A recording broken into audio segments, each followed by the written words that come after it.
छत्तीसगढ़ में नक्सलिज्म के अगेंस्ट एक बहुत बड़ा ऑपरेशन हुआ है और इस ऑपरेशन में लगभग 31 नक्सलवादियों को ढेर कर दिया गया है। इस पूरे ऑपरेशन पर बातचीत करने के लिए आज हमारे साथ हैं छत्तीसगढ़ के उप मुख्यमंत्री विजय शर्मा जी। विजय जी, सबसे बड़ा ऑपरेशन है, जब से छत्तीसगढ़ का निर्माण हुआ है उसके वजह से सबसे बड़ा ऑपरेशन है और सबसे अच्छी बात यह है कि इसमें किसी भी जवान को ना कोई गहरी चोट आई और ना ही किसी जवान की मौत हुई या शहादत किसी जवान को हासिल हुई। अब सबसे पहला सवाल ये कि इस ऑपरेशन को कंडक्ट कैसे किया गया और इस वक्त मनोबल कैसा है जवानों का? जवानों के भुजाओं की ताकत पर ही सब कुछ संभव हो रहा है। जवानों का मनोबल बड़ा ऊंचा है। यहाँ तक कि पिछले एक ऑपरेशन की बात मैं आपसे कहूं, एक जवान जो घायल हो गए थे, जिनको एयरलिफ्ट करके रायपुर लाया गया था, उनका ट्रीटमेंट हो रहा था, तो वो कह रहे थे कि भाई मुझे जल्दी ठीक करो, मुझे वापस जाकर के फिर ऑपरेशन में जाना है। इस स्थिति तक है भाई, वो गजब का जज्बा है। ऐसे जज्बे को बिल्कुल हृदय से अभिनंदन है, हृदय से आभार है, हृदय से वंदन है। इस ऑपरेशन में भी जो सबसे बड़ा अभी ऑपरेशन हुआ, इसमें भी मैंने देखा, और एक विशेष बात आपसे कहूं कि इसमें एक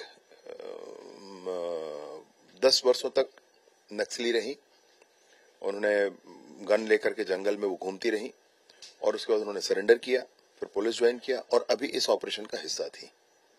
ऐसे लोग भी हैं इसमें विशेष रूप से एक नाम है जिसके लिए मैं कह रहा हूं ये सब, परंतु ऐसे बहुत से लोग हैं। तो वो खुद ही संभाल रहे हैं अपनी पारी। बस्तर अब खुद संभाल रहा है अपनी पारी। ऐसा नहीं है कि कोई बाहर से आ रहा है, वो खुद है। खुद अब वो समझ रहे हैं कि करना क्या है, कैसे आगे बढ़ना है, और इसलिए ये सारी चीजें बहुत स्पष्टता के साथ सफलता की ओर बढ़ रही हैं। एक सवाल ये कि एक बात कही जाती है सरकार की तरफ से, आप गृह मंत्री भी हैं, कि बहुत जल्दी जो है छत्तीसगढ़ नक्सलिज्म से it will get rid of naxalism, मतलब वहां पर नक्सलिज्म नहीं होगा। आपको लगता है कि उस तरफ राज्य अग्रसर हो चुका है?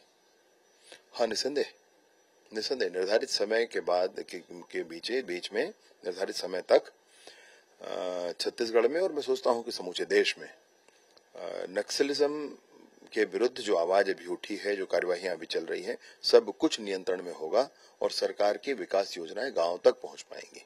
आपकी जरूर बात हुई होगी जवानों से। सबसे महत्वपूर्ण सवाल ये कि कैसे ये ऑपरेशन को कंडक्ट किया गया? लोग जानना चाहते हैं कि इसमें किसी की शहादत नहीं हुई, किसी को गंभीर चोट नहीं आई किसी जवान को, और 31 जवानों को, 31 नक्सलियों को ढेर कर दिया गया। इस ऑपरेशन को कंडक्ट कैसे किया? आप तो उस बड़े मीडिया, बड़े टीवी चैनल वाले हैं, आप जरूर उस जगह तक जाएं। आप देखेंगे कि ऊंचाई पर नक्सली थे और जवान नीचे थे। उसके बावजूद ये ऑपरेशन हुआ, सफल हुआ, कोई हताहत नहीं हुए। मां दंतेश्वरी की कृपा है सब पर, और इतने सारे नक्सली जो वो ढेर कर दिए गए। जवानों के जज्बे का अभिनंदन है, और विशेष रूप से आपसे कहना चाहता हूं कि जो अमित शाह जी का संकल्प है बड़ा है, माननीय विष्णुदेव साय जी का मार्गदर्शन बड़ा है, और सूचनाओं पर आधारित जब काम हो जाता है शुरुआत, तो ये सफलता मिलती है। आज दिल्ली में मुलाकात भी हुई, उन सभी राज्य के मुख्यमंत्री और अलग अलग जो लोग हैं वो सब मौजूद थे जिसमें जो नक्सल प्रभावित है। क्या मुख्य बातें रही? और ये हम लोगों को सुनने में आया है कि छत्तीसगढ़ के मुख्यमंत्री की उसमें तारीफ भी हुई उस पूरे ऑपरेशन को लेकर। क्या हुआ आज की बैठक में? माननीय केंद्रीय गृह मंत्री जी ने हमारे मुख्यमंत्री महोदय की और पुलिस प्रशासन की छत्तीसगढ़ में बड़ी तारीफ की, और सभी राज्यों के मुख्यमंत्री जी ने ताली बजा करके, मेजें थपथपा करके छत्तीसगढ़ के मुख्यमंत्री जी का अभिनंदन किया। पूरे छत्तीसगढ़ के इस ताकत, इस शौर्य का अभिनंदन किया।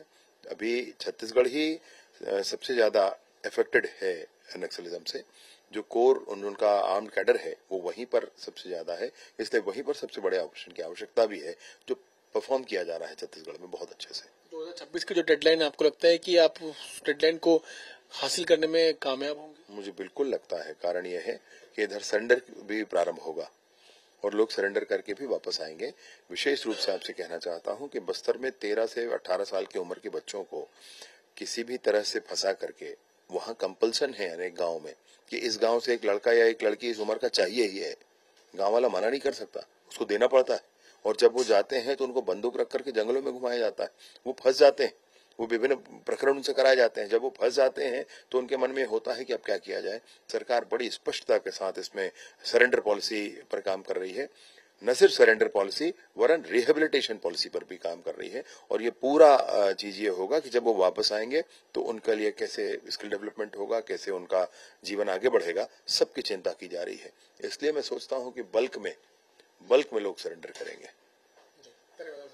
तो छत्तीसगढ़ जो है बहुत जल्द नक्सलिज्म से जो है वो उसको राहत मिलेगी, और साथ साथ यह भी उम्मीद सरकार की तरफ से लगाई जा रही है कि जो जितने भी नक्सलवादी लोग वहां पर हैं वो जल्द सरेंडर करेंगे। और अगर वो सरेंडर करते हैं, सरकार ने पहले भी ऑफर दिया और आगे भी ऑफर जारी रहेगा, अगर वो सरेंडर करते हैं तो मेन स्ट्रीम में उनको सरकार लाने के सभी तरह के प्रयास करेगी। दिल्ली से कैमरामैन इमैनुअल के साथ मैं पीयूष मिश्रा, आज तक।